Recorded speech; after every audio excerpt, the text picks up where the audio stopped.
Hello everyone, कैसे हैं आप सभी। आई होप कि आप सभी अच्छे होंगे। मैं अजीत सिंह स्वागत करता हूं आपका हमारे यूट्यूब चैनल हेलो स्कूल में।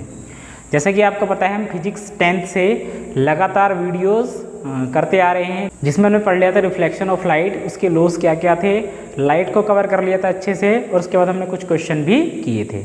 ठीक है, तो उसी सीरीज में आज का जो हमारा टॉपिक रहेगा वो रहेगा स्फेरिकल मिरर्स।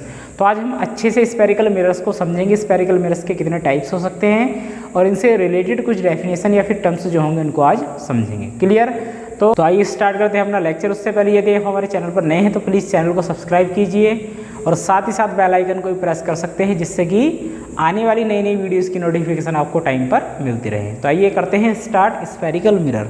तो स्फेरिकल मिरर का मीनिंग होगा, क्योंकि स्फेरिकल जो वर्ड है वो कहाँ से लिया गया है, स्फीयर से। कहाँ से लिया गया है बच्चों, स्फीयर। तो सबसे पहली बात तो यही है कि जो स्फेरिकल मिरर बनेंगे वो कहाँ से बनेंगे, एक स्फीयर से ही बनेंगे। कहाँ से बनेंगे, स्फीयर से। क्लियर। चलो, अब हमारे पास एक क्या है, स्फीयर है। क्या है, एक हमारे पास स्फीयर। तो आपको दिखाई दे रहा होगा एक कर्व्ड है, एक कर्व्ड सरफेस है, मतलब इस प्रकार घुमा हुआ है। ऐसे हो गया। मैं इसको दो पार्ट्स में डिवाइड कर दूं तो एक ये वाला हो जाएगा और एक क्या हो जाएगा, ये वाला।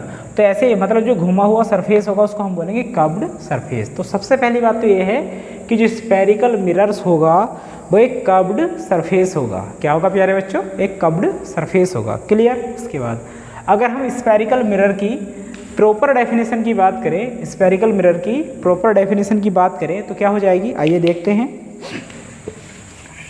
If the reflecting surface of a curved mirror is part of the surface of sphere, then such a curved mirror is called spherical mirror। मतलब एक कर्व्ड मिरर जो है वो एक ऐसे सरफेस का पार्ट है, वो क्या है, स्फीयर। वो क्या है, स्फीयर। तो ऐसे मिरर को या कर्व्ड मिरर को हम बोलते हैं कि स्फेरिकल मिरर। क्लियर। उसके बाद अगर हम बात करें तो इसके टाइप्स की, तो इसके जो टाइप्स होंगे बच्चों वो होंगे दो। तो पहली बात तो ये हो गया स्फेरिकल मिरर, ये हो जाएगा आपका स्फेरिकल मिरर। क्लियर। ये हो जाएगा आपका स्फेरिकल मिरर, ये हो गया स्फेरिकल मिरर। ठीक। अब इसका वन साइड क्या होगा, रिफ्लेक्टिंग, दूसरा साइड क्या होगा, पेंटेड। हमने इसको दो पार्ट्स में डिवाइड किया ऐसे। ठीक। तो इसका राइट वाला पार्ट बना और एक कौन सा बना, लेफ्ट वाला। तो राइट वाला हो गया ये वाला और लेफ्ट वाला हो गया ये वाला। क्लियर। तो आपको हमेशा के लिए अपने मेमोरी कार्ड में एक बात स्टोर करके रखनी है, क्या, कि इसका जो राइट वाला पार्ट होगा उसको हमेशा ही क्या बोलेंगे, कॉनकेव मिरर। मतलब हमेशा जो होगा वो हो जाएगा कॉनकेव मिरर, और लेफ्ट वाला जो पार्ट होगा बच्चों वो हो जाएगा कॉन्वेक्स मिरर। ये बात क्लियर है आप सभी को। ठीक। दूसरी बात, मिरर्स में जो पेंट होगा हमेशा, अभी जो ये अपनी इनिशियल फॉर्म में रखे हैं, बिल्कुल ऐसे ही करना है आपको। इन पर जो पेंट होगा हमेशा वो हमेशा ही कहाँ होगा, राइट साइड होगा। मतलब राइट साइड क्या हो जाएगा इनके, paint.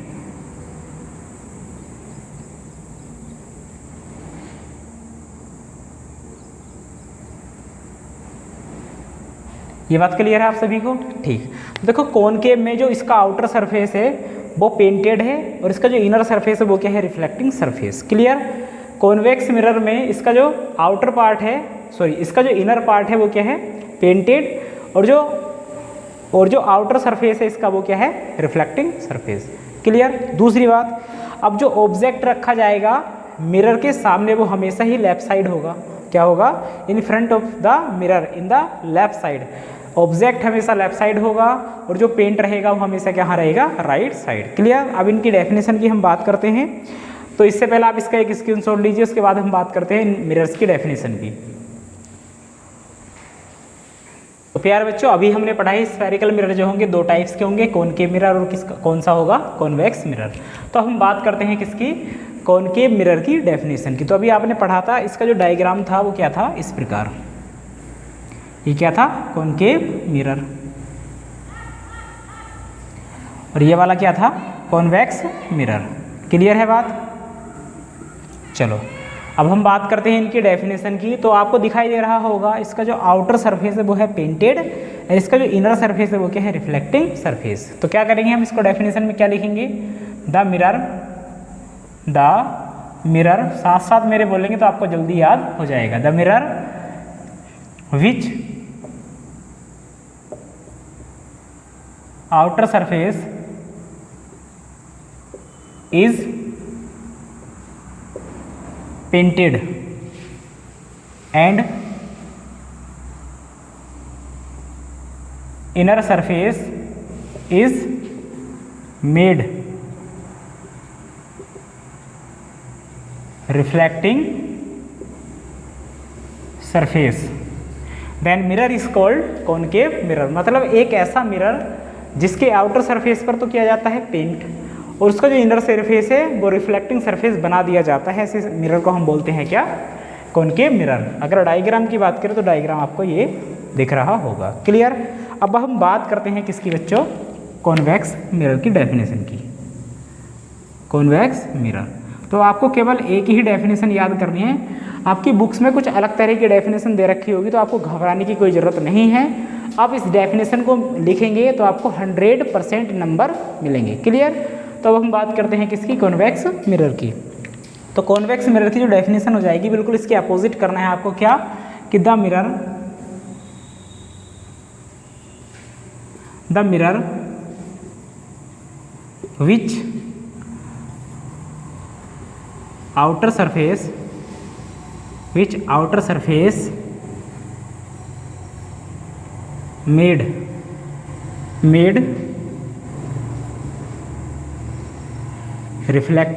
reflected surface and inner surface is painted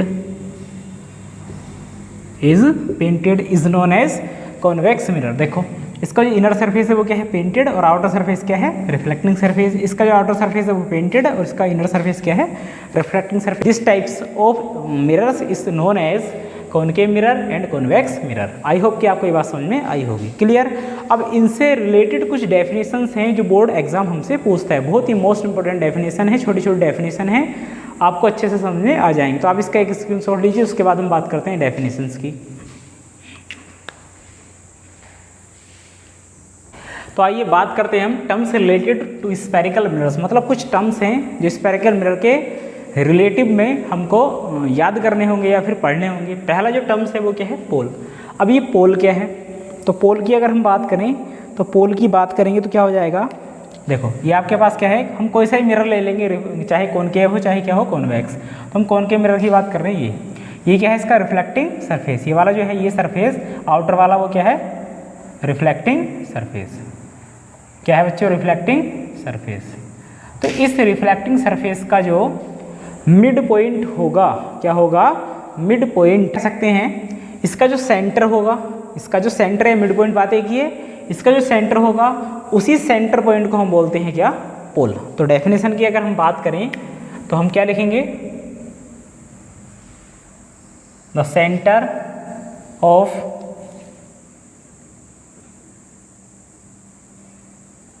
reflecting surface of a mirror is known as pole. It is denoted by P. Clear. उसके बाद हम बात करें तो उसके बाद हम बात करते हैं सेंटर ऑफ कर्वेचर की। किसकी बच्चों, सेंटर ऑफ कर्वेचर की। तो सेंटर ऑफ कर्वेचर क्या होगा, आपने पढ़ा है कि जो स्फेरिकल मिरर्स हैं ये दो, कॉनकेव और कौन सा, कॉन्वेक्स, ये किससे बने हैं, एक स्फीयर से। किससे बने हैं, एक स्फीयर से। तो हम बात करते हैं किसकी, centre of curvature. Centre of curvature कि जिस स्फीयर से ये कॉन्वेक्स और कॉनकेव मिरर बने हैं उन्हीं के सेंटर को हम इनका सेंटर ऑफ कर्वेचर बोलते हैं। तो हम क्या लिखेंगे, it is the centre of sphere from the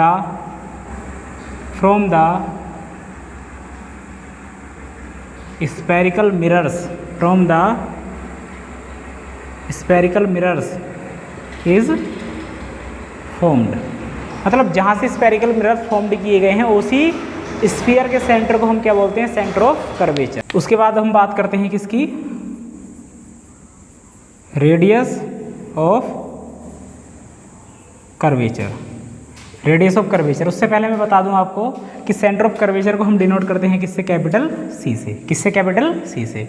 अब रेडियस ऑफ कर्वेचर की बात करें तो क्या हो जाएगा, इसको भी क्या लिखेंगे, it is the radius, it is the radius of sphere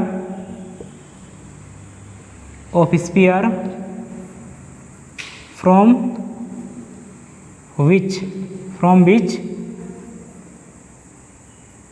mirrors is formed, इसको हम डिनोट करते हैं कैपिटल आर से, इसको डिनोट करते हैं हम कैपिटल आर से। क्लियर। उसके बाद हम बात करते हैं किसकी, प्रिंसिपल एक्सिस की। Number 4 principal axis, number 4 principal axis. Clear. Principal axis क्या हो जाएगा, देखो सेंटर ऑफ, मैं आपको डायग्राम बना के समझाऊंगा सब एकदम, जैसे कि ये है, ये क्या हो गया, एक मिरर, ये हो जाएगा इसका पोल, सेंटर पॉइंट, और ये हो जाएगा इसका सेंटर ऑफ कर्वेचर, ये हो जाएगा इसकी रेडियस ऑफ कर्वेचर। क्लियर। तो सेंटर ऑफ कर्वेचर और पोल को मिलाने वाली जो इमेजिनरी लाइन होगी ये वाली, इसको ही हम बोलते हैं क्या, प्रिंसिपल एक्सिस। तो क्या लिखेंगे इसको, the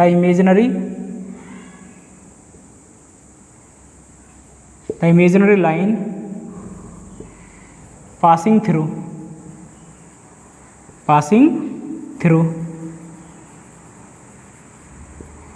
the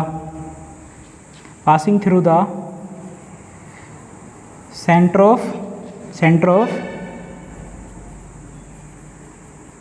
curvature and pole, center of curvature and pole is known as principal axis, is known as principal axis. Clear. I hope कि आपको ये बात समझ में आई होगी। आप इसका एक स्क्रीनशॉट लीजिए। उसके बाद हम बात करते हैं नेक्स्ट डेफिनेशंस की।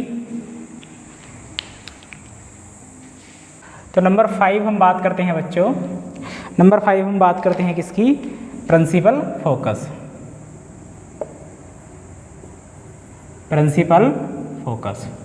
अभी प्रिंसिपल फोकस बड़ा ही मोस्ट है, और ये होगा क्या, देखो ये मेरे पास क्या है, एक कॉनकेव मिरर है, क्या है, कॉनकेव मिरर। क्लियर। ये सेंटर ऑफ कर्वेचर है, ये प्रिंसिपल एक्सिस है, ये क्या है, पोल। अब लाइट रेज हैं जो प्रिंसिपल एक्सिस के पैरेलल आ रही हैं। तो आपने पढ़ा है जब भी लाइट रेज किसी मिरर से टकराएंगी तो वो बाउंस बैक हो जाएंगी, मतलब रिफ्लेक्ट हो जाएंगी। तो reflect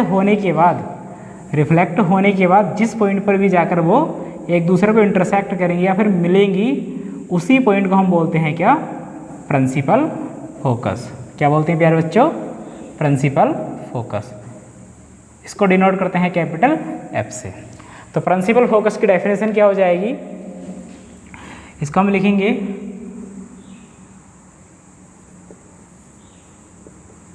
after reflection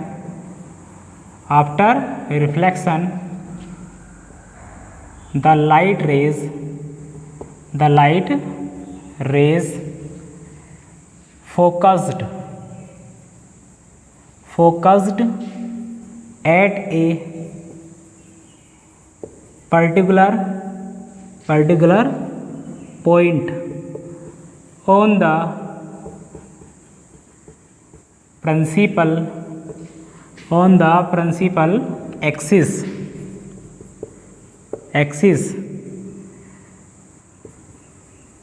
This is known as principal focus. When, ये जरूरी लिखना है, when light rays coming parallel to principal axis. ये क्या हो जाएगी प्यारे बच्चों इसकी प्रॉपर डेफिनेशन। इसको डिनोट करते हैं कैपिटल एफ से। मतलब after reflection the light rays focused a particular point on the principal axis, this particular point is known as principal focus. When, जबकि या जब light rays coming parallel to the principal axis, मतलब light rays जो है वो principal axis के parallel आ रही हो। क्लियर। उसके बाद हम बात करते हैं किसकी, नंबर 6 पॉइंट की। वो क्या हो जाएगा हमारा फोकल लेंथ।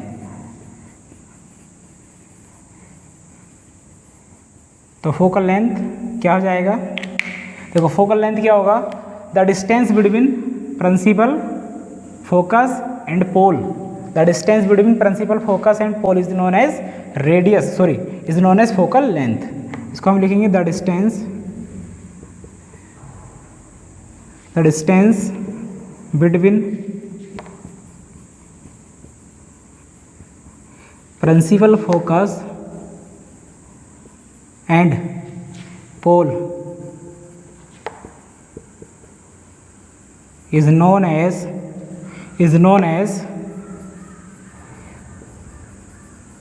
focal length। इसको हम डिनोट करते हैं किससे, वाल को स्मॉल एफ से। ये बात क्लियर है आप सभी को। आई होप कि आपको ये बात समझ में आई होगी। क्लियर। तो ये कुछ डेफिनेशन थी स्फेरिकल मिरर से रिलेटेड। क्लियर। उसके बाद हम बात करते हैं, हमारा जो नेक्स्ट टॉपिक रहेगा कल, मतलब स्फेरिकल मिरर्स के द्वारा इमेजेस कैसे बनते हैं। ठीक। यदि आपको वीडियो अच्छी लगी तो लाइक करना, शेयर करना और चैनल को सब्सक्राइब करना ना भूलें। जब तक के लिए ऑल द बेस्ट, मिलते हैं एक नई वीडियो के साथ।